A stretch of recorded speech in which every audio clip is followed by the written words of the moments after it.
வாக்குத்தத்தத்தை கவனிச்சிங்களா? யோசுவா 1:8 அதனுடைய பிற்பகுதி தான் நான் சொல்லியிருப்பேன் முன்னாடி. என்ன அதனுடைய பிற்பகுதி? அப்பொழுது நீ உன் வழியை வாய்க்க பண்ணுவாய், அப்பொழுது புத்திமானாயும் நடந்து கொள்வாய். இப்ப நம்ம ஃபுல்லா வாசிக்கலாமா மறுபடியும்? இந்த நியாயப்பிரமாண புஸ்தகம் நீ வாயை விட்டு பிரியாதிருப்பதாக, இதில் எழுதி இருக்கிறவர்களின் படியெல்லாம் நீ செய்ய கவனமாய் இருக்கும்படி இரவும் பகலும் அதை தியானித்துக் கொண்டிருப்பாயாக. அப்பொழுது நீ உன் வழியை வாய்க்க பண்ணுவாய், அப்பொழுது புத்திமானாயும் நடந்து கொள்வாய். கர்த்தர் ஒரு தெளிவான ஆலோசனையோட தான் இந்த மாத வாக்குத்தத்தத்தை ஆரம்பிக்கிறார். அதை நீங்க கவனிச்சு பாத்தீங்களா? அதை கர்த்தருக்கு மகிமை உண்டாவதாக. எவ்வளவு அழகா அவர் ஆரம்பிக்கிறார் பாருங்க இந்த வசனம். நம்ம வழி வாய்க்க பண்ணணும்னா, நம்ம புத்திமானா, நம்ம ஞானமா நடக்கணும்னா நம்ம என்ன பண்ணணும்? கர்த்தருக்கு பயந்து அவருடைய வழிகளில் அவருடைய வார்த்தைகளுக்கு நம்ம என்ன பண்ணணும்? நம்ம வாயை விட்டு பிரியாம நம்ம பார்த்துக்கணும்.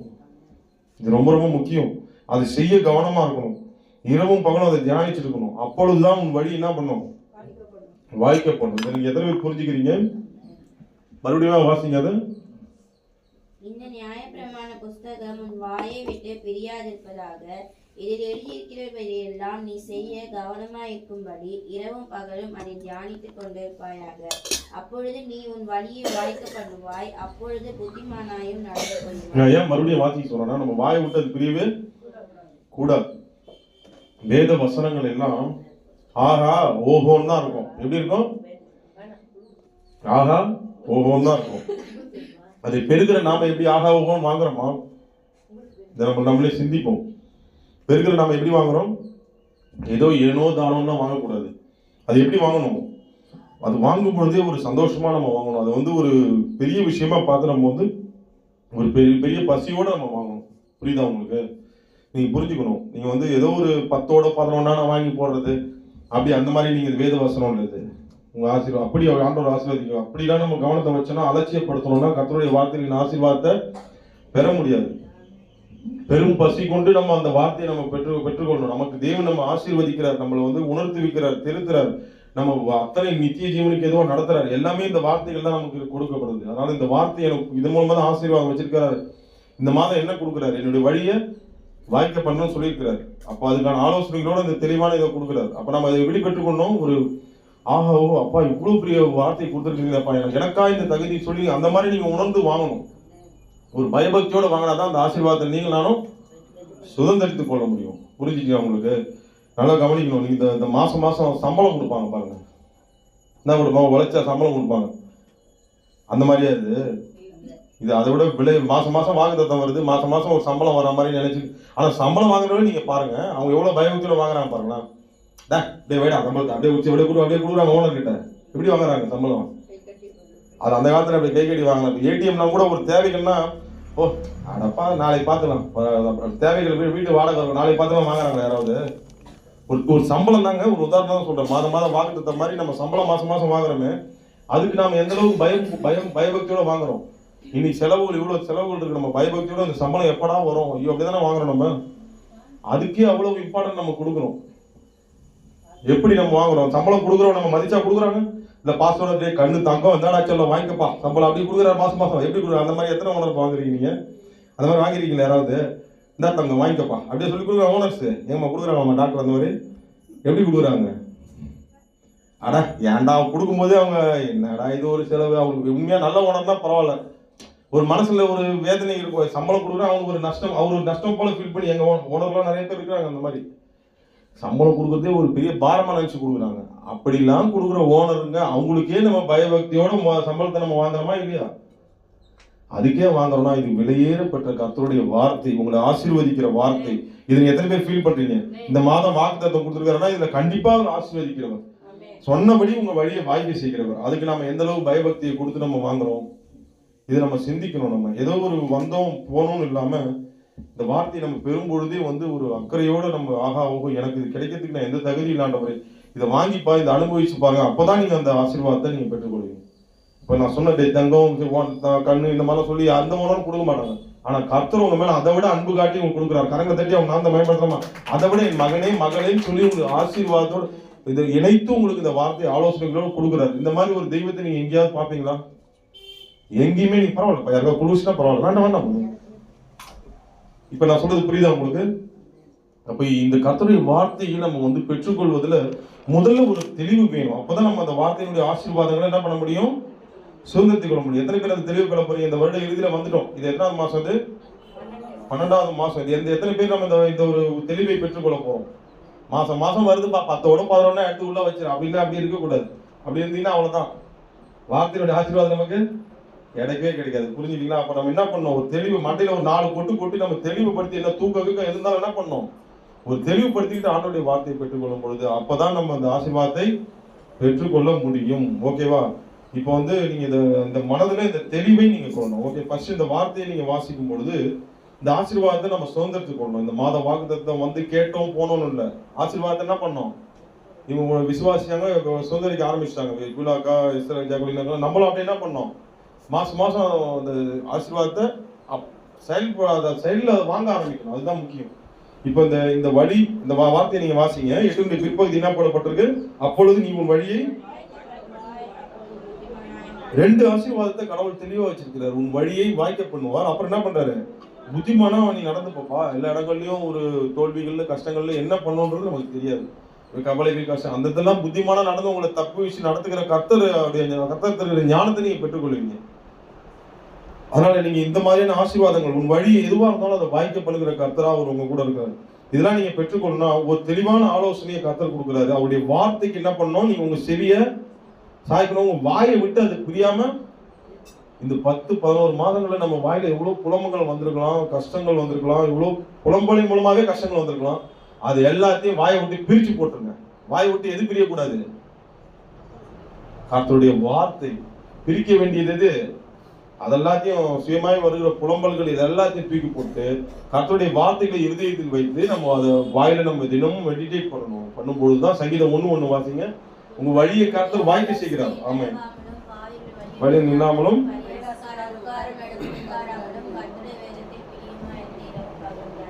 மனுஷன் பாக்கியவான், அவன் செய்வதெல்லாம். அதுதான் நீங்க வாட்ச் பண்ணுவாங்க. ஆசீர்வாதம் எத்தனை பேர் பெறதுங்க வந்திருக்கீங்க? எல்லாருமே பெறணும் தான் வந்திருக்கிறோம். அந்த வழி வாய்க்கப்படணும்னா கர்த்தராகிய தெய்வம் சொல்றார். சங்கீதம் 1:1 இருந்து ஃபுல்லாவே வாசிச்சாலே தெரியும், எல்லாருக்குமே தெரியும். கர்த்தருடைய வேதத்துல தியானமா இருக்கணும். வாயை விட்டு புரியாம பாத்துக்கணும். மனப்பாடம் மட்டும் ரோட்டெல்லாம் மனப்பாடம் மட்டும் போறது இல்லை. வாயை விட்டு பேசுறது எப்படி? அது இப்போ குட் மார்னிங் சொன்னா கூட அதெல்லாம் மனப்பாடம் பண்ணி வசனம் அப்படி சொல்றது, வாயை விட்டு பிரியாம அப்படி காத்துக்கிறது இல்லை. எங்க பிரியக்கூடாது, இருதயத்தில். புரியுதா உங்களுக்கு? அதனால தான் உங்களுக்கு ஒரு தெளிவான ஆலோசனையை நம்ம கொடுக்க போறோம். வாயை விட்டு பிரியாம இருக்கணும்னா என்ன பண்ணணும், ஃபர்ஸ்ட் நோட் பண்ணிக்க, உங்க சுய புத்தியில சாயக்கூடாது. என்ன சொன்ன, சுய புத்தி மேல் சாயாம கர்த்தருடைய வார்த்தை மேல நீங்க சாய்ந்தாதான் நீங்க வந்து கண்டிப்பாக இந்த ஆசீர்வாதத்தை பெற்றுக்கொள்ளும். இல்லைன்னா பெற்றுக்கொள்ள முடியாது. நீங்க வசனத்தை பாருங்க, நீதிமொழிகள் 1 4 வரை வாசிங்கன்னா உங்களுக்கு ஆலோசனைகளோட கூட சொல்ற பாருங்க. நீதிமொழிகள் 3ஆம் அதிகாரம் 1 4 வரை. என் மகனே, என் போதகத்தை மறவாதே, உன் இருதயம் என் கட்டளைகளை காக்க கடவது. அவைகள் உனக்கு நீடித்த நாட்களையும் தீர்க்காயுசையும் சமாதானத்தையும் பெருக பண்ணும். கிருபையும் சத்தியமும் உன்னை விட்டு விலகாதிருப்பதாக. நீ அவைகளை உன் கழுத்திலே பூண்டு அவைகளை உன் இருதயமாகிய பலகையிலே எழுதிக்கொள். அதனால் தேவனுடைய பார்வையிலும் மனுஷனுடைய பார்வையிலும் தயையும் நற்புத்தியும் பெறுவாய். கவனி, என்ன போடப்பட்டிருக்கு, உன் சுய புத்தியின் மேல் சாயாமல் உன் வழிகளை வாய்க்க செய்யணுமா? என்ன பண்ணும், உன் வழிகள் எல்லாம் இப்படியா. அப்பொழுது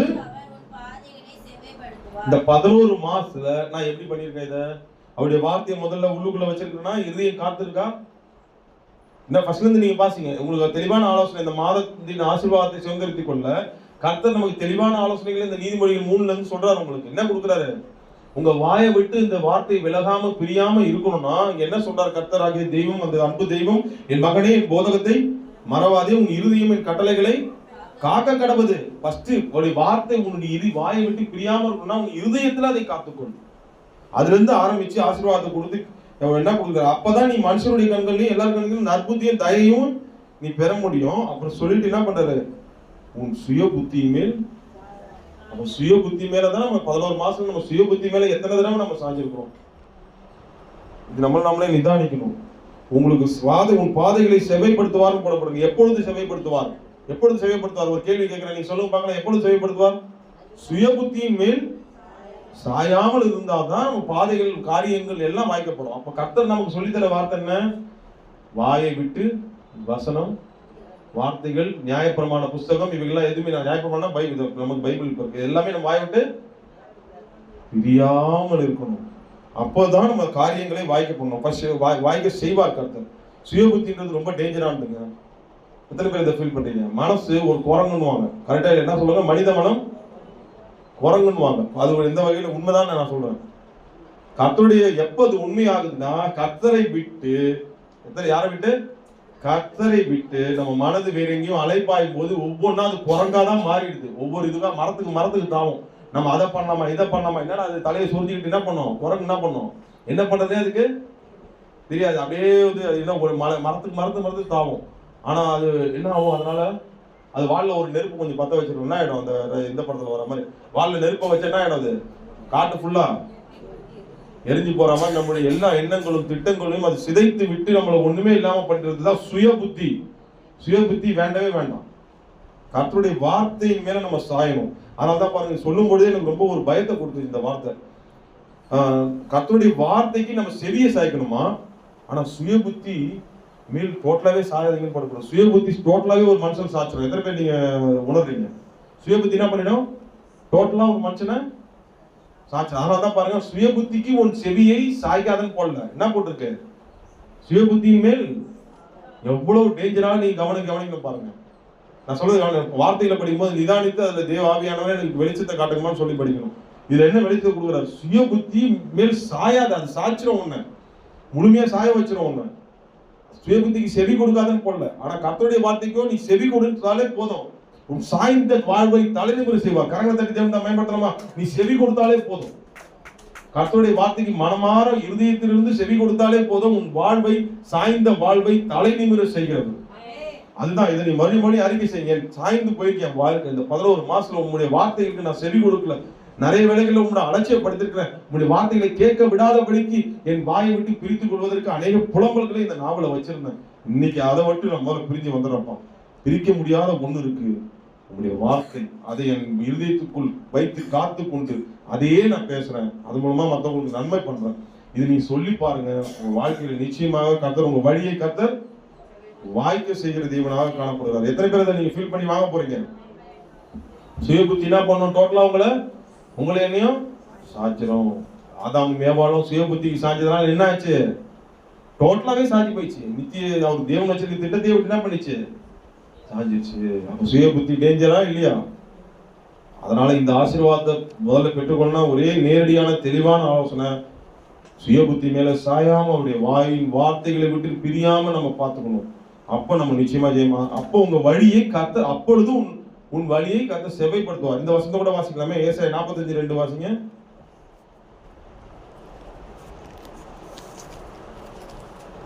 ஏசாயா 45:2. எத்தனை பேருக்கு இந்த ஆசீர்வாதம் வேணும்? முதல்ல உங்க வழி சரியாகணும்னா அவர் பாதைகளை செவை பண்ணணும். பாதைகளை செவை பண்ணணும்னா செவி கொடுத்து இருதயத்துல கட்டளைகளை காத்துக்கொண்டு செவி கொடுக்கணும். வாயை விட்டு பிரியாம பார்த்துக்கிட்டீங்கன்னா அவர் என்ன பண்ணா வேலைகள் பண்றாரு பாருங்க, பாதைகளை செவைப்படுத்துறாரு. நான் உனக்கு முன்னே போய் எந்த இடத்துல பிரச்சனை இருக்கு, இந்த மாதிரி இவ்வளவு கடன் பிரச்சனை, அந்த பிரச்சனை, வீட்டுல இந்த பிரச்சனை, அந்த பிரச்சனை, பல கோணல்கள் வீட்டுக்குள்ள இருக்கும். வீடு பார்க்கறதுக்கு அழகா தான் இருக்கும், அரண்மனை மாதிரி இருக்கலாம், அல்லது எப்படி நல்லா சுண்ணாமலாம் அடிச்சு வெளியே இது பண்ணிருக்கலாம். ஆனா கோணல் ஆனவைகள் நிறைய இருக்கும் அந்த வீட்டுல. கரெக்டா இல்லையா? அது கர்த்தருக்கு தான் தெரியும், அதை அனுபவிக்கிறவங்களுக்கு தான் தெரியும். எல்லாம் நல்லா இருக்கணும், வெளியில பாக்குறப்ப நல்லா இருக்கிறது மாதிரி இருக்கும். ஆனா உள்ளு எவ்வளவு கோணல் ஆனவைகள் இருக்கிறது யாருக்கு தெரியும்? கர்த்தருக்கு தான் தெரியும்.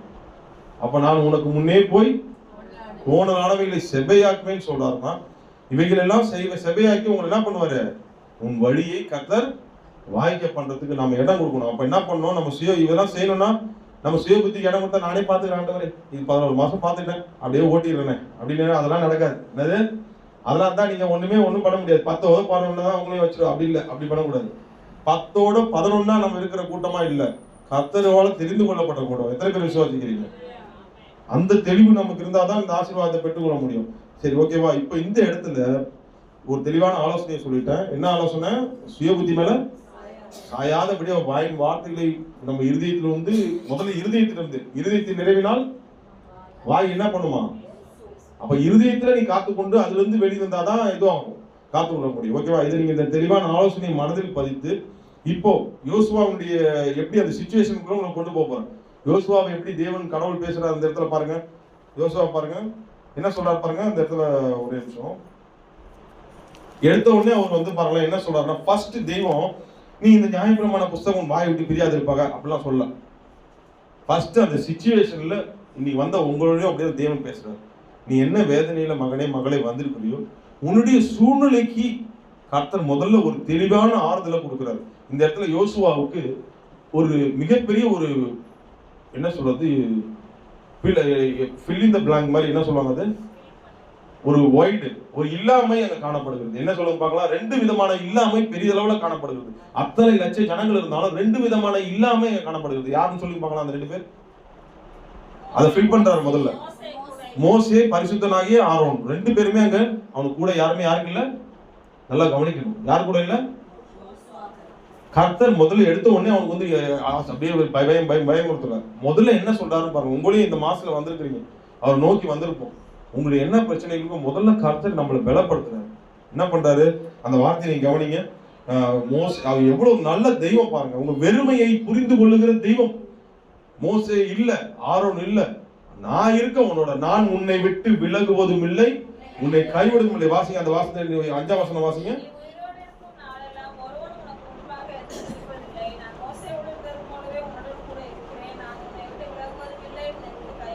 பலம் கொண்டு அப்படியே தொடர்ந்து வாசிமா.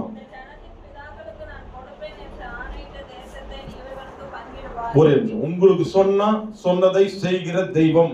எத்தனை பேர் நம்புறீங்க? உங்க வாழ்க்கையில கர்த்தர் ஒவ்வொருத்தருடைய தனிப்பட்ட வாழ்க்கையிலும் கர்த்தர் பேசி இருப்பார். இதை செய்வேன் அதை செய்வேன், நீ பயப்படாத மகளே மகளே சொல்லியிருப்பார். எல்லாவற்றையும் கர்த்தர் நிறைவேற்றுவார். மறுபடியும் அதை நினைவுபடுத்துகிறார் இந்த நாட்கள்ல. ஓகே, அதுல நீங்க பலப்படுங்க, கவலைப்படாதீங்க. யாரும் இல்லை, எந்த சூழ்நிலை, பணம் இல்லை, எதுவும் கவலைப்படாதீங்க. நான் உன்னை விட்டு விலகுவதும் இல்லை, உன்னை கைவிடுவதும் இல்லை. மனிதர்கள் ஒதுக்கலாம், எல்லாரும் உங்க சூழ்நிலையில புரிஞ்சுட்டு எல்லா நேரங்களும் உங்களுக்கு ஏத்த மாதிரிலாம் அறிவுரைகள்லாம் வழங்கி கூட இருக்க மாட்டாங்க. ஆனா உங்களுக்கு விட்டு பிரியாத தெய்வம் எப்போதுமே உங்களுக்கு தேவையான ஆலோசனைகளை வழங்குகிறார். இது எத்தனை பேர் உணர்றீங்க? அதுதான் நான் உனக்கு போதித்து நீ நடக்க வேண்டிய வழி உனக்கு காட்டுவேன், உண்மையில் என் கண்ணை வைத்து நான் உனக்கு ஆலோசனை சொல்வேன். அந்த தெய்வம் உங்களை விட்டு பிரியாம உங்க கூட இருக்கிறார். அதனால அந்த இதெல்லாம் சொல்லிட்டு தான் தெய்வம் அங்க வந்து என்ன பண்றாரு, பேசுறாரு. இந்த நியாயப்பிரமாண புஸ்தகம் இல்ல, அதுக்கு முன்னாடி 7ஆம் வசனம் வாசிக்கலாம், தயவு செய்து வாசிக்கிறது.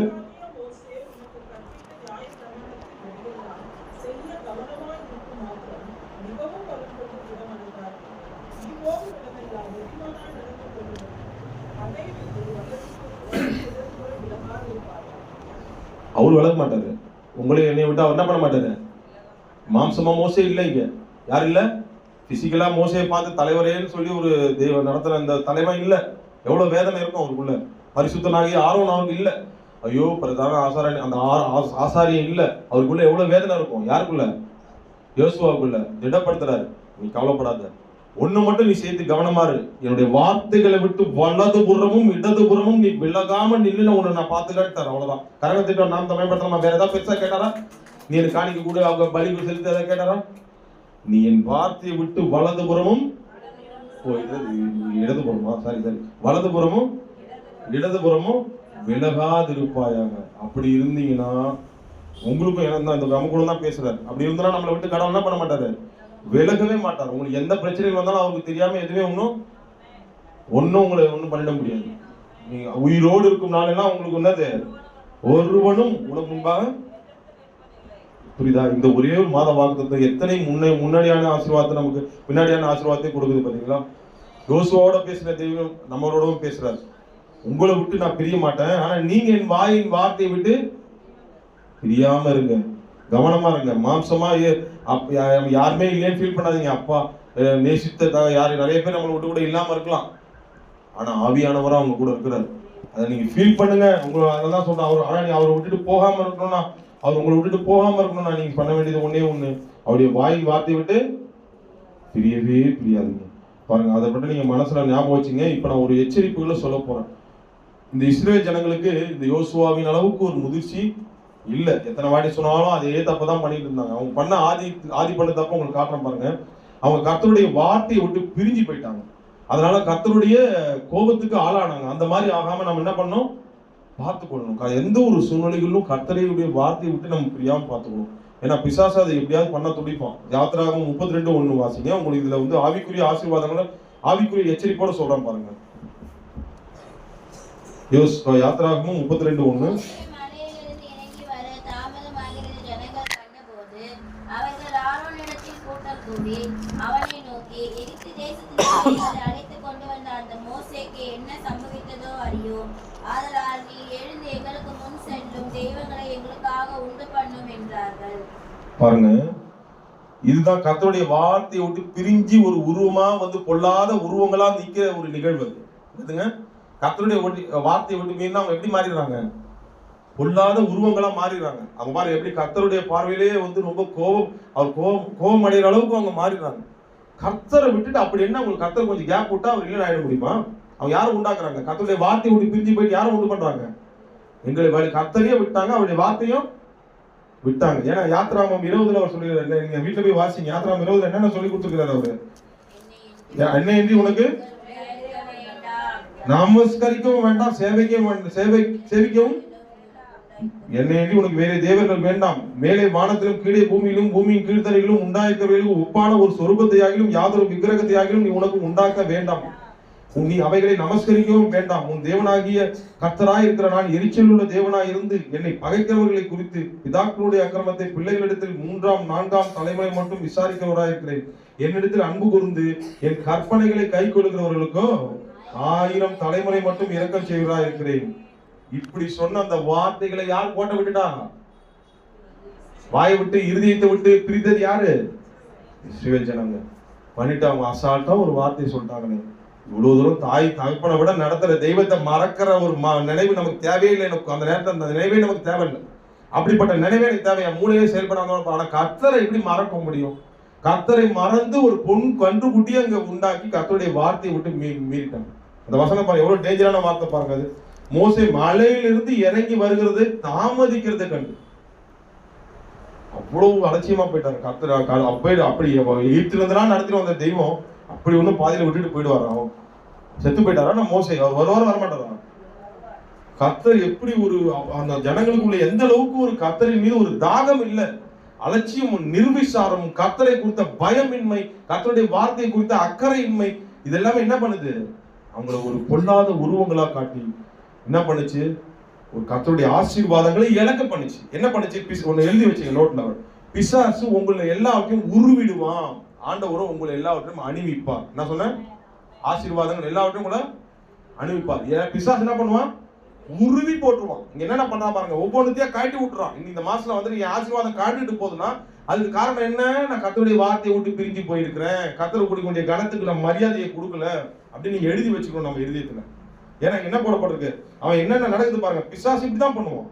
அவர் அந்த 3ஆம் வசனம் வாசிமா. யாத்திரா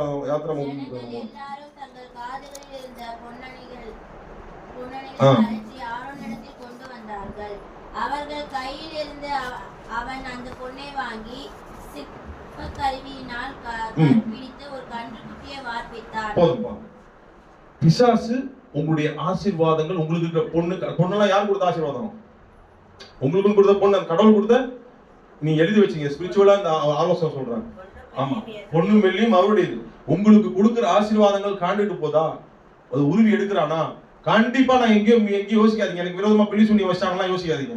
நான் கர்த்தரை விட்டு வார்த்தையை விட்டு எங்கேயோ மீறி நடந்துகிட்டு இருக்கேன்னு நீங்க நினைச்சு திருத்திக்கணும். புரியுதா? கர்த்தரை நான் அலட்சியப்படுத்திருக்கிறேன். கர்த்தரை நான் ரொம்ப அவருடைய என் கூட பேசுறத நான் ரொம்ப அலட்சியப்படுத்தி நான் அதை வந்து வாங்கியிருக்கிறேன். அதை காதலையும் வாங்காம கூட போயிருக்கேன் அநேக வேலைகள்ல. அதனாலதான் இந்த கழண்டுட்டு போறதுக்கு காரணமே. ஆசீர்வாதங்கள் கலறதுக்கு காரணம் என்ன? பொன்னடிகளை கலட்டுக்கிற மாதிரி ஆசீர்வாதத்தை காட்டுறது யாரு? நம்ம ஆசீர்வாதங்கள் காண்டிட்டு போகுதுன்னா அதுக்கு ஒரே காரணம், ஒன்றும் இல்லாம நிர்வாணம் வருகிறதுனா, குடும்பத்துல வறுமை இதெல்லாம் வரதுக்கு காரணம் என்னன்னா, கர்த்தருடைய வார்த்தையை அவருக்கு கொடுக்க வேண்டிய கணத்தை நம்ம கொடுக்காம இருக்கிறதுனாலதான். புரிஞ்சுக்கிட்டீங்களா? அப்ப சுய புத்தி இந்த ஜனங்க எல்லாமே எதுல சாஞ்சிட்டாங்க? கொஞ்சம் யோசிக்கல. அதான் எக்ஸாம்பிள் உங்களுக்கு காட்டுறேன். கர்த்தர் மேல இருந்து வரதுக்குள்ள அந்த மோசே போயிடுவாரா? இவ்வளவு நாள் நடத்தின தெய்வம் 400 வருஷம் அடிமைத்தனத்துல இருந்த நீ, அப்பெல்லாம் யாருமே உன்னை வந்து காப்பாத்தல. கொஞ்ச நாளைக்கு ஒரு 40 நாள், 400 வருஷம் எங்க இருக்கு, 40 நாள் எங்க இருக்கு? 400 வருஷம் உன்னை யாருமே வந்து உன்னை யாரும் எந்த ஒரு இதுவும் காப்பாத்தல. இந்த பொண்ணு கண்டு குட்டி எதுவுமே காப்பாற்ற முடியாது. கர்த்தர் தான் காப்பாற்ற முடியும். இந்த 40 நாள் உன்னால பொறுமையா இருக்க முடியல. இல்ல இப்படி எவ்வளவு வேதனை பாருங்க. இன்னைக்கு அப்படித்தான் நம்ம கர்த்தரை அவமானப்படுத்துறோம். அநேக வேளைகளை கர்த்தர் தாமதிக்கும் பொழுது கர்த்தருக்கு விரோதமாக பழித்து பேசி விடுகிறோம். அவருடைய வார்த்தைகளை நம்ம விட்டு பிரிஞ்சு போயிடும். வேணவே வேணாம். என்னுடைய தெய்வம், நான் வணங்கும் தெய்வம், ஜீவனுள்ள தேவனாகிய கர்த்தர், அவரை தவிர நான் வேற யாருமே நான் சேவிக்க மாட்டேன். அந்த வார்த்தையை உறுதி இருதயத்துக்குள் பதித்துக் கொள்ளுங்க. அவருடைய கற்பனைகளை கை கொண்டு வாழ்றவங்களுக்கு தான் 1000 தலைமுறைகளுக்கும் இரக்கம் செய்வேன் தெய்வம் சொல்லியிருக்கிறார். அதை தவிர எனக்கு வேற எதுவும் இல்லை. அந்த தைரியத்தை, ஒரு பலத்தை பெற்றுக்கொண்டதான் நான் இன்னைக்கு பந்தியில பிரவேசிக்க போறேன். எத்தனை பேர் இந்த பந்தியில வந்து ஏதோ கடமைக்காக நம்ம பந்தியில பிரவேசிக்கிறது இல்லை, ஏதோ ஒரு சடங்கை முடிச்சிட்டோன்னு இல்லை.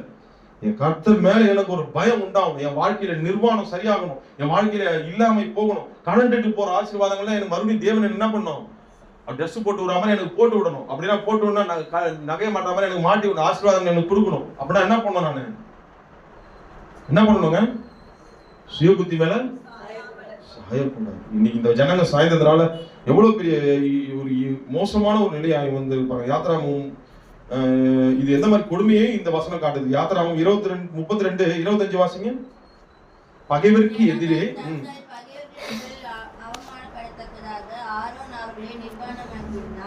அவர்கள் நிர்வாணமாய் இருக்கிறதை மோசே கண்டு பாளையத்தின் வாசலில் நின்று கர்த்தருடைய பட்சத்தில் இருக்கிறவர்கள் போதும். இந்த நீங்க ஒரு வார்த்தையை கவனிச்சீங்களா? யாத்திராமம் 32:25 ஜனங்க என்ன உங்களை அவமானமாகிப்போம். உங்களுக்கு எனக்கு ஒரு பாட்டு இருக்கு. என்ன பாட்டு இருக்குங்க? பகைவருக்கு எதிரே ஒரு பந்தி, உங்களையும் அப்படித்தானங்க வேறு பிரித்து வச்சிருக்கிறாரு. பகைவருக்கு எதிரே ஒரு பந்தியை வைக்கிற அளவுக்கு கடவுள் வந்து நம்ம வந்து உயர்த்தி வைக்கிற தெய்வம். பகைவருக்கு முன்னாடி என்ன போட்டிருக்கு? அவமானப்படத்தக்க ஒரு சூழ்நிலை வருதுன்னா, இன்னைக்கு நம்ம அக்கம் பக்கத்துல சாட்சியாக நம்ம வந்து நல்ல ஒரு என்னது பணம் இல்லைன்னா கூட, பணம் அதிகமா சொல்ற அளவுக்கு இல்லைன்னா கூட ஒரு கௌரவம், இவங்க கிட்ட ஏதோ ஒரு பவர் இருக்குப்பா, அந்த அளவுக்கு வந்து என்ன பண்றது, நம்மள பார்க்கும்படியான ஒரு சூழ்நிலை வைக்கிறாரா? யார் காரணம்? கர்த்தர். உங்களுக்கு என்ன தேவையோ அவர் கொடுப்பார், அதை நிறைவாய் தருவார். உங்கள் தேவைகளை அவர் அறிந்து கண்டிப்பாக செய்வார். ஆனா அதெல்லாம் இருந்தும் கூட பணக்காரன்லாம் நீ ஒன்றும் பெருசா ஒன்றும் இது கிடையாது. பணக்காரனா இருந்தாலும் அவமானத்தோட வாழ்றவங்களும் இருக்கிறாங்க. ஆனா இன்னைக்கு இந்த அவமானம் இந்த இஸ்ரேல் ஜனங்களுக்கு ஏற்பட்டுச்சுன்னா அதுக்கு ஒரே காரணம், அந்த அவமானத்துக்கு கர்த்தருடைய வார்த்தையை விட்டு பிரிஞ்சு போயிட்டாங்க. அந்த யாத்திராவும் 20 சொன்ன இந்த கட்டளைகளை விட்டு என்ன பண்ணாங்க? பிரிஞ்சு போயிட்டாங்க. அதனாலதான் எதிரிகளுக்கு முன்னாடி பந்தி ஆயத்தப்படுத்த அழைக்கப்பட்ட ஜனங்க இப்ப எப்படி ஆயிட்டாங்க? எதிரிக்கு முன்னாடி கோமாளி ஆயிட்டாங்க, நிர்வாணப்படுத்திட்டாங்க. பைத்தியக்காரன முன்னாடி சேஷம் காட்டுற மாதிரி இந்த ஜனங்கள் என்ன பண்றாரு? அசிங்கப்படுத்தி விட்டாங்க. அசிங்கம் என்ன போடப்பட்டிருக்காங்க? எனக்கு ரொம்ப ஒரு மாதிரி உடைச்சது. தங்கள் பகைவருக்குள் அவமானப்படத்தக்கதாக ஆரோன் அவர்களை நிர்வாணமாக்கி இருந்தார். எவ்வளவு எச்சரிப்பு நமக்கு தேவை. இந்த கடைசி நாட்கள் இருக்கிற நாம தயவு செய்து மனதில் எழுதிக் கொள்ளுங்க. நமக்கும் தேவன் வாக்கு அளித்திருக்கிறார். இந்த ஜனங்களுக்கு ஒரு வாக்கு கடவுள் கொடுத்திருக்கிறார். என்ன வாக்கு? அந்த வாக்கு நிறைவேறதான் யோசுவாவை தொடர்ந்து நடத்துகிறார். பாலும் தேனும் ஓடுகிற தேசமாகிய கானானுக்குள் வழி நடத்த உங்களுக்கும் கர்த்தர் வார்த்தைகளை கொடுத்திருக்கிறார். ஆசீர்வாத வாக்குத்தத்தங்களை கொடுத்திருக்கிறார். அதை நிறைவேற்றுகிற வரையிலும் உங்களுக்கு கர்த்தர் உங்களை கைவிடவே மாட்டார். அப்ப நீங்க என்ன பண்ணணும்? ஒரு வாயின் வார்த்தை விட்டு விலகாம நீங்க காத்துக்கொள்ளுங்க. இங்க அதுதான் உங்களுக்கும் அதுதான் சொல்றாரு. இது உங்க பிள்ளைங்களுடைய வாழ்க்கை செழிக்கணுமா, பிள்ளைங்களுடைய வாழ்க்கை நல்லபடியா ஆகணும், வியாதியிலிருந்து விடுதலை ஆகணும், என்னென்ன பிரச்சனைகள், பொருளாதார தேவைகள் சந்திக்கப்படணும், இதெல்லாம் உங்களுக்கு செய்யணுமா? நான் வந்து நாடி பிடிச்சி ஜோசியம் சொல்ல மாட்டேன். ஒரே ஒரு தான், கர்த்தருடைய வார்த்தையை விட்டு நீங்க விலகாம இருக்கணும். அல்லேலூயா. விலகாம இருக்கணும். வலதுபுறமும் இடதுபுறமும் நான் சாயாம இருக்கணும். சொல்லி பாருங்க, உங்களுடைய வாழ்க்கையை கர்த்தர் மாத்துவார். கரங்களை தெரிஞ்சு அவர் நான் தான் மேம்படுத்தலாமா? வேற எந்த ஆலோசனையும் நான் தெளிவா சொல்ல மாட்டேன். என்ன ஒரு உதாரணம் கூட சொல்ல பாருங்க. இந்த சுய புத்தி இருக்குது பாருங்க, அது ராஜா மாதிரி. என்ன சொன்னேன்? சுய புத்தி என்ன சொன்ன? அந்த நேரத்தில் நம்ம ராஜாவா யோசிக்க வைக்கும். நீ தாண்டா ராஜா, உன் சொல்லுக்கு எவனுமே கர்த்தருடைய வார்த்தையே வந்தாலும் ஓரம் வை, நான் என்ன பண்ணணும் அப்புறமா பார்த்துக்கலாம். முதல்ல யார்? எனக்கு என் சுயம். நான் என்ன சொல்லணும் அதை நிறைவேற்றி முடிக்கிற வரணும் யாரும் என்ன ஆளுகை செய்ய முடியாது. அதுக்கு பேர் தான் என்ன பேரு? ராஜா புத்தி. அந்த ராஜா புத்தி, சுய புத்தினா அது ராஜா புத்தி மாதிரி உங்களை காட்டும். ஆனா அப்படின்னா இருந்தாலும் கர்த்தருடைய ஆசீர்வாதத்தை நாம சுதந்திரத்துக் கொள்ள முடியாது. நம்ம வழியையும் செவையாக முடியாது. நம்ம வழியையும் கர்த்தர் வாய்க்க பண்ண முடியாது. அப்படின்னா நம்ம என்ன பண்ணணும்? சுய புத்திய கழுதையா கூட நம்ம வச்சுக்கணும். நம்ம வந்து எப்படின்னா, அந்த கழுதைக்கு உதாரணமா நான் ஒரு காரியத்தை காட்டுறேன் பாருங்க. அதை ஒரு இது நம்ம வந்து ஒரு பலப்படுறதுக்காக சொல்றேன். என்னாகும்? 22, 31, 32, 33 வாசிங்க.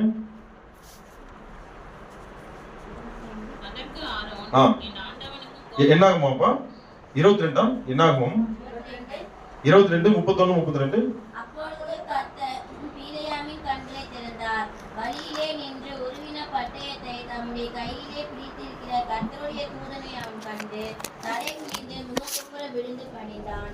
கர்த்தருடைய தூதனானவர் அவனை நோக்கி, நீ உன் கழுதையை இதனோட மூன்று தரம் உன் வழி எனக்கு மாறுபாடா இருக்கிறதினால் நான் உனக்கு எதிரியாக வழி மாறுபாடா இருக்கு. அதனால யாரா எப்படி வந்திருக்கிறார்? தெய்வம் வழி வாய்க்க பண்ணணும்னா நாம அவருடைய சொல்லுக்கு கீழ்ப்படியணும். இந்த இடத்துல வழி வாய்க்கப்படல, வழி மாறுபாடா இருந்திருக்கு. காரணம் ஒரே காரணம் தான். என் சொல்லுக்கு அங்க என்ன சொல்லப்பட்டிருக்கு? அவருடைய சொல்லுக்கு கீழ்ப்படியாம நடந்துகிட்ட அந்த ஒரு விஷயம் தான். ஆனா அந்த இடத்துல இன்னொரு பர்சன் இருக்கிறாரு. அவர் வந்து ஒரு 6 அறிவு படித்த மனிதர் கிடையாது. அவரை குறிச்சு வாசிங்க யாராவது. தூதனானவரா?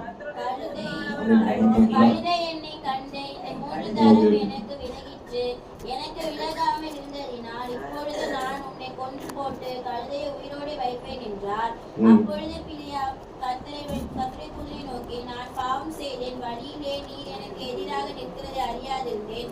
இப்பொழுதும் அது பார்வைக்கு தகாதமாய் இருந்தால் நான் திரும்பி போய் விடுகிறேன் என்றார். அந்த கழுதை என்ன பண்ணுச்சுங்க? போகாம என்ன பண்ணுச்சாங்க? 22ல எங்க இருக்கு அந்த வசனம்? கழுதை கர்த்தருடைய தூதனை கண்டு பிலியாமின் கீழ் படுத்துக் கழுதையை தடியினால் அடித்தார். 27 கழுதையின் வாயை திறந்தார். அதை பிலியாமை பார்த்து, நீர் என்னை இப்பொழுது 3 தரம் அடிக்கும்படி நான் உங்களுக்கு என்ன செய்தேன்? போதும். இதுல நீங்க பாருங்க, அந்த கழுதை என்ன பண்ணுச்சுங்க? 6 அறிவு இல்லாத ஒரு மனிதர் சொன்னேன், ஆனா 6 அறிவு போல அது நடந்து கொண்டது. இவ தூதர்னு சொன்னா அது ஒரு வகையில தூதராக நான் பாக்குறேன். என்னன்னா நமக்கு வந்து சொல்லித்தர அந்த அது மூலமான சில பிரசங்கங்களை பார்க்கலாம். தூதர்னா கர்த்தருடைய வார்த்தையை நமக்கு ஆலோசனை கொடுக்குது. அந்த கழுதை மூலமா நம்ம ஆலோசனை கூட பெற்றுக்கணும். புரியுதா உங்களுக்கு? அந்த கழுதை கூட அந்த நேரத்தில் ஒரு தூதர் மாதிரி நடந்துக்குது. நமக்கு புத்தி சொல்லுது. எது? 6 அறிவு படிச்சு ஏதாவது படிக்கலாம் என்ன சொல்லுவாங்க? கழுதை திட்டுவாங்க. ஆனா கழுதை திட்டுறதுக்கு பயமா இருக்கு. இந்த கழுதையை படிக்கிறப்போ எவ்வளவு ரெஸ்பெக்டான கழுதையா இருக்கு பாத்தீங்களா? என்ன பண்ணுது? கர்த்தருடைய வார்த்தைக்கு அது கீழ்படுத்தி. திட்டும் போது யாருமே கழுதை திட்டுவீங்களா? யாராவது? யாரையுமே கழுதன் யாருமே திட்டக்கூடாது. ஏன்னா கழுதுதான் இங்க அறிவா இருந்திருக்கு. யாரு? மனிதன் எப்படி இருந்திருக்கான்? புத்திமான நடந்து. யாரு? நான் சொன்ன 2 ஆசீர்வாதம். 2வது ஆசீர்வாதத்தை கழுத சுதந்திரிச்சு. ஆனா யாரு சுதந்திரிக்க வேண்டியவர் சுதந்திரிக்கவில்லை. காரணம் என்ன? கர்த்தருடைய சொல்லுக்கு கீழ்ப்படியாம போனதுனாலதான். வழி மாறுபாடாக தெரிந்தது கர்த்தருக்கு. இன்னைக்கு இந்த மாதத்துல இந்த வருடத்துல வந்திருக்கிற நமக்கு தெய்வம் உணர்த்துறாரு. இந்த இடத்துல என்ன பேசுறேன்? நானும் என்ன கழுதியாக்கி நான் உங்ககிட்ட சொல்றேன். அந்த வார்த்தைக்கு கீழ்ப்படிக்கணும். நம்ம ஒருவேளை பிள்ளையாம் போல நம்மளை ராஜா போல யாருன்னு கர்த்தரே சொன்னாலும் நான் போவேன், ஏதாவது கர்த்தருடைய வார்த்தைகளுக்கு மீறி இந்த வருடங்கள்ல நடந்ததுன்னா நம்மளை தாழ்த்தி போடுவோம் கழுதி அளவுக்கு. அப்பதான் கர்த்தருடைய ஆசீர்வாதத்தை நம்ம பெற்றுக்கொள்ள முடியும். கவனிங்க, இந்த இடத்துல கழுதிக்கு எந்த வார்த்தையுமே சொல்லப்படலைன்னு சொல்லாதீங்க. கழுதிக்கு பட்டயம் தெரிஞ்சிருக்கு. என்ன பட்டயம் தெரிஞ்சிருக்கு? அந்த பட்டயத்தை பார்த்து பயந்துருக்கு. என்ன பட்டயம்? தேவதூதருக்கு கையில வச்சிருக்கிற. இன்னைக்கு நம்ம கையில இருந்த பட்டயம் இருக்கு, ஆவியின் பட்டயம் இருக்கு. நம்ம ஆசீர்வாதத்தையும் கொடுக்குது. நம்ம ஆசீர்வாத கர்த்தருடைய வார்த்தையை மீறி நடக்கும்போது எச்சரிக்கையும் கொடுக்குது, தண்டனைகளுக்கான தண்டனையும் காட்டுது. தொடர்ந்து மீறின் போது தண்டனையும் இது கொடுக்குது. அப்ப இந்த வார்த்தை பயப்படணுமா பயப்படக்கூடாது? அப்ப நம்ம கழுதையா இருக்கணுமா பிள்ளையமா இருக்கணுமா? இந்த விஷயத்துல கழுதை போல தாழ்த்து போடுங்க. கழுதை கண்டுதான் பயப்படுது. கண்டு உட்கார்ந்துருச்சு, கீழே படுத்துக்கிச்சு. அங்க போல நகர ஒரு இச்சு கூட நகரல. அது ஏன் நகரல? புத்திமானா நடந்துச்சு. ஒரு இன்ச்சு கூட நான் கர்த்தருடைய வார்த்தை விட்டு மீறாம அப்படியே உட்கார்ந்து இந்த மாசத்துல ஒரு ஃபிக்ஸ் பண்ணீங்க. நைட்டு போய் ஜெபம் பண்ணுங்க. பந்தியில ஒப்புறதுக்கு முன்னாடி என்னையும் சேர்த்து தான் சொல்றேன். கர்த்தருடைய வார்த்தைக்கு நான் கீழ்ப்படியாம அவரை அலட்சியப்படுத்திருந்தேன்னா இன்னைக்கு எங்களை ஒப்பு கொடுக்குறப்பா, உடச்சி போட்டு கழுதி அளவுக்கு என்ன தாழ்த்தி போட்டு விட்டு கொடுக்குறேன். ஒரு இன்ச்சு கூட நகர மாட்டேன். இனிமேல் உங்க சொல் பேச்சுக்கே நடப்பேன். இப்படி கையை வச்சுட்டு நான் சொல்ற பேச்சு யோபு சொல்றாரு, என் வாயை ஒத்தி கொண்டப்பா, இனிமேல் நான் உங்க சொல்ற பேச்சு கேட்டேன். அந்த மாதிரி நீங்க விட்டு கொடுத்து பாருங்க. கர்த்தராகிய தேவன் உங்களை ஆசீர்வதித்து வைத்தவர். கரங்களை தட்டி நாமத்தை பயன்படுத்தலாமா? உங்க வழியை கர்த்தர் வாய்க்க செய்வான். ஆமென். இதை நீங்க மனதில் ஆழப்படுத்திக் கொள்ளுங்க. இதை எதுக்கு சொன்னா உதாரணத்துக்கு தான் சொன்னேன். இன்னும் கூட பாருங்க, இந்த யோசுவாவுடைய வாழ்க்கையில கர்த்தர் என்னென்ன இலக்குகளை வச்சிருக்கிறாரு. கர்த்தர் கானானுக்குள்ள போகணும், அந்த வார்த்தையில நிறைவேற்றணும். நீங்க யோசிச்சு பாருங்க, உங்க வாழ்க்கையில உங்க வழியை வாய்க்க பண்ணணும்னா வழியில என்னென்ன பிரச்சனைகள் வரும் தெரியுமா? அதை மட்டும் நான் சொல்லிட்டு நான் நிறைய செய்யறேன். பந்திக்கு நேரம் நம்ம கடந்து போனோம். உங்க வாழ்க்கையில நிறைய வரும். நல்லா கவனிங்க. யோர்தான் வரும். என்ன நடந்துச்சு அவருடைய வாழ்க்கையில? இந்த கர்த்தர் சொன்ன உடனே அப்படியே வாப்பா கானானுக்குள்ள போலாம் அப்படியே சொல்ல கூட்டு போனாரு. என்ன நடந்தது? உங்க வாழ்க்கையில வழியை கர்த்தர் வாய்க்க பண்ணா வழியில என்னென்ன வரும்? யோர்தான் வரும். யோர்தான் வந்துச்சா இல்லையா? வீட்டில் போய் யோசுவால வாசிங்க. செங்கடலை போல இங்க யோர்தான் வந்து நின்றுச்சு. இது எந்த வசனம்னா ஒரு வசனம் கூட வாசிக்கலாம், நேரம் இருக்கு மத்தில. யோர்தான் வந்து 7ஆம் அதிகாரம் 3-4 வாசிங்க. யோசுவா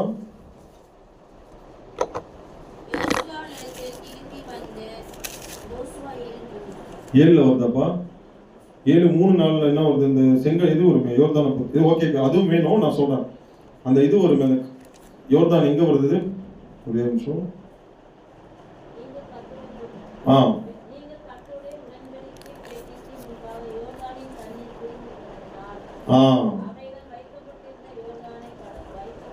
எந்த வசனம் சிஸ்டர் இது?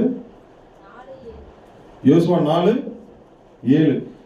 யோர்தான் உங்க வாழ்க்கையில வரும். ஆனா யோர்தானை பிரித்து கர்த்தர் என்ன பண்றாரு? உங்களை தெய்வம் நடத்துறாரு. நீங்க வீட்டுல போய் வாசிங்க. அந்த நான் சில வருஷங்கள்லாம் ஜனங்கள் எல்லாம் வந்து யோர்தான் நடுவே வந்து என்ன சொல்றாரு? 10ஆம் வசனம் வாசிங்க.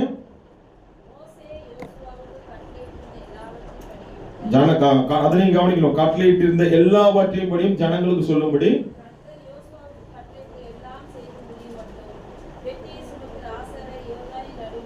ஜனங்கள் தீவிரித்து கடந்து போனார்கள். ஜனங்கள் எல்லாம் அப்ப யோர்தான் நீங்க பாத்தீங்கன்னா 8ஆம் வசனத்துல பாத்தீங்கன்னா என்ன போடப்படுது? 12 பேர் யோர்தான் நடுவில் எடுத்து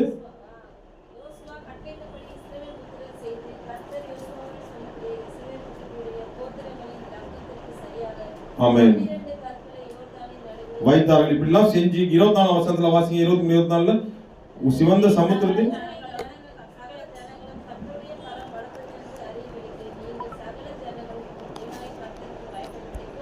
ஆமென்.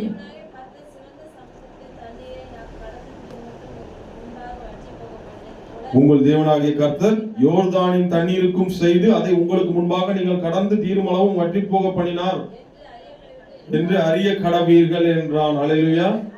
வாழ்க்கையில வழியில வரும், யோர்தான் வரும். ஆனாலும் நான் கர்த்தருடைய வழியை விட்டு நான் வழி விலக மாட்டேன். அல்லேலூயா. இந்த மாதிரிலாம் எதுக்கு சொல்றாரு? முன்னாடியே இதெல்லாம் நடக்கும் தெரிஞ்சுதான் உன் வாயை விட்டு என் வசனத்தை பிரிக்காம பார்த்துக்கொண்டார். வழியில எது வரும்? வழியில எரிகோ வரும். என்ன வருங்க? உங்க வழியில எரிகோ வரும். எரிகோவுக்கு என்ன நடந்துச்சு? யோசுவா 13 வீட்டுல போய் வாசிங்க. அதெல்லாம் நீங்க நேரம் இல்லை. எரிகோவை பத்தி என்ன எல்லாருக்குமே தெரியும். எரிகோ என்ன பண்ணும்? எரிகோவை துதித்து எரிகோ வந்து அவங்க எழுத்தாங்கன்னா காரணம் என்ன? இதெல்லாம் நடக்கும் தெரியும். வழியில எரிகோ வரும், யோர்தான் வரும், பிரச்சனைகள் வரும், போராட்டம் வரும், எல்லாம் வரும். ஆனாலும் நீ கர்த்தருடைய வார்த்தையை உன் வாயை விட்டு பிரியாமல் காத்துக்கொண்டால் நிச்சயமாக உன் வழியை கர்த்தர் வாய்க்க செய்வார். எத்தனை பேர் நீங்க இதை விசுவாசிக்கிறீங்க? உங்க வாழ்க்கையில இன்னைக்கு நீங்க எழுதி வச்சீங்க, வாழ்க்கையில எல்லாமே வரலாம். ஆனா என் தெய்வம் எனக்கு சொன்ன வார்த்தை யோசுவா மறக்கல. ஆனாதான் ஒரு சக்சஸா போய் அங்க ஒரு தலைவனா அங்க போய் யாரை போய் கொண்டு போய் சேர்த்தா? யார போய்ங்க? இஸ்ரேல் ஜனங்களை கொண்டு போய் சேர்க்கறதுக்கு அவர் பயன்பட்டார்.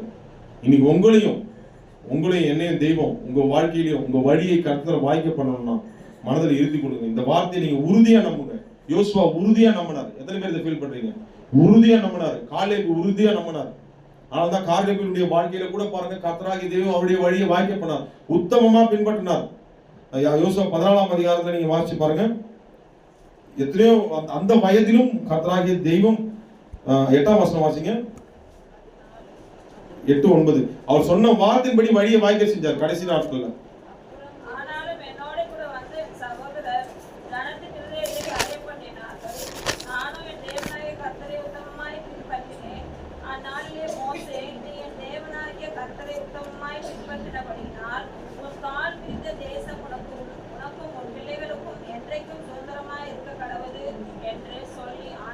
இந்த ஆணையை நிறைவேற்றினாரா? ஒரு வழியை வாய்க்க செஞ்சாரா? பாருங்க 13ஆம் வசனம் வாசிங்க.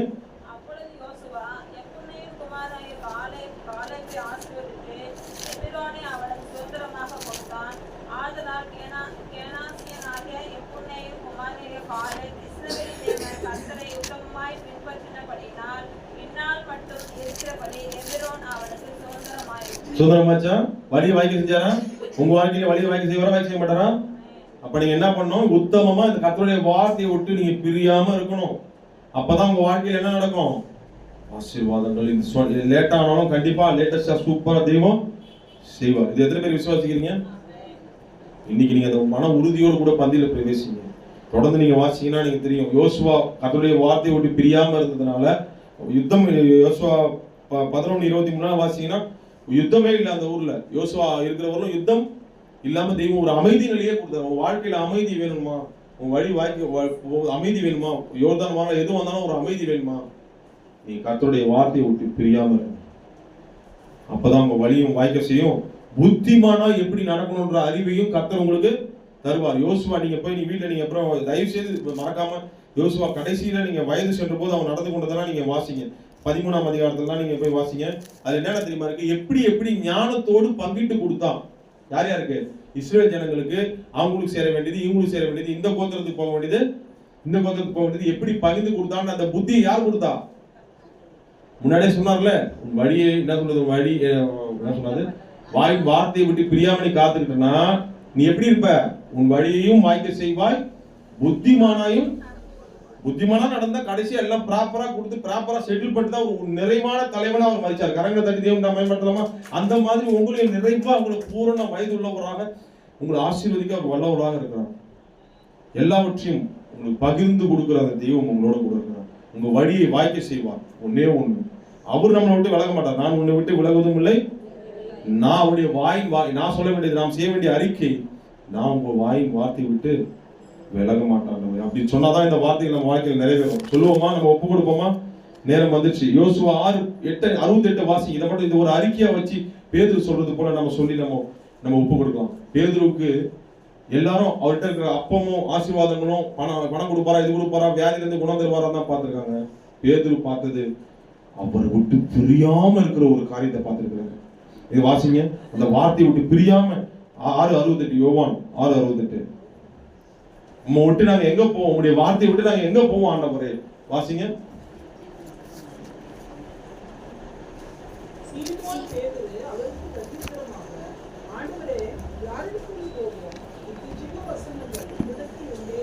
ஆமென். சொல்லுவோமா? அந்த வசனத்தை விட்டு நம்ம போக கூடாது. ஆண்டவராகிய கர்த்தர் ஆவியானவர் நம்ம கூட இருக்கிறார். அந்த வார்த்தையை விட்டு நான் எங்க போவோம் ஆண்டவரேன்னு சொல்லி பாருங்க. ஆசீர்வாதங்கள் உங்களை தேடி வரதை நீங்க பாப்பீங்க. ஆமென். ஹல்லேலூயா. அந்த ஆசீர்வாதம் அதிகம் குறைவுனா இல்ல, எப்படி இருந்தாலும் அதுக்குள்ள ஒரு நிறைவை நீங்க பாப்பீங்க. உங்களுக்கு என்ன தரணுமோ அதை கர்த்தர் தருவார். கரங்களை தட்டி நான் பயன்படுத்தலாமா? ஓகேவா? இந்த சிந்தையோட கூட தயவுசெய்து யோவான் 6:68 மறக்காதீங்க. இப்போ நம்ம ஒரு அறிக்கையாவே இந்த செஞ்சுட்டு நம்ம ஒப்பு கொடுக்கலாமா? மறுபடியும் யோசுவா 1:8 வாசிச்சு நம்ம அப்படியே ஒப்பு கொடுக்கலாமா? இது ஒரு அறிக்கை. யோசுவா 1:8 வாசிக்கலாமா? மறுபடியும் மாத வாசித்தோம். ஒரு நிமிஷம் நானே எடுத்துக்கலாம். இந்த நியாயப்பிரமாணம் ஒரு நிமிஷம். ஓகே, எல்லாரும் வாசிச்சு நம்ம அப்படியே ஒப்பு கொடுப்போம். இந்த நியாயப்பிரமாண புஸ்தகம் என் வாயை விட்டு பிரியாதிருப்பதாக, இதில் எழுதியிருக்கிறவர்களின் படியெல்லாம் நான் செய்ய கவனமாய் இருக்கும்படி இரவும் பகலும் அதை நான் காத்துக்கொள்ள தியானித்துக் கொண்டிருப்பேன். அப்பொழுது என் வழியை வாய்க்க பண்ணுவார். அப்பொழுது நான் புத்திமானாயும் நடந்து கொள்வேன். ஆமென். இதே மாதிரி நீங்க எங்களை ஆசீர்வதிக்க போறீங்க ஆண்டவரே. அதற்காக கொடான கொடி ஸ்தோத்திரம் ஆண்டவரே. Thank you Jesus. Amen. God bless you.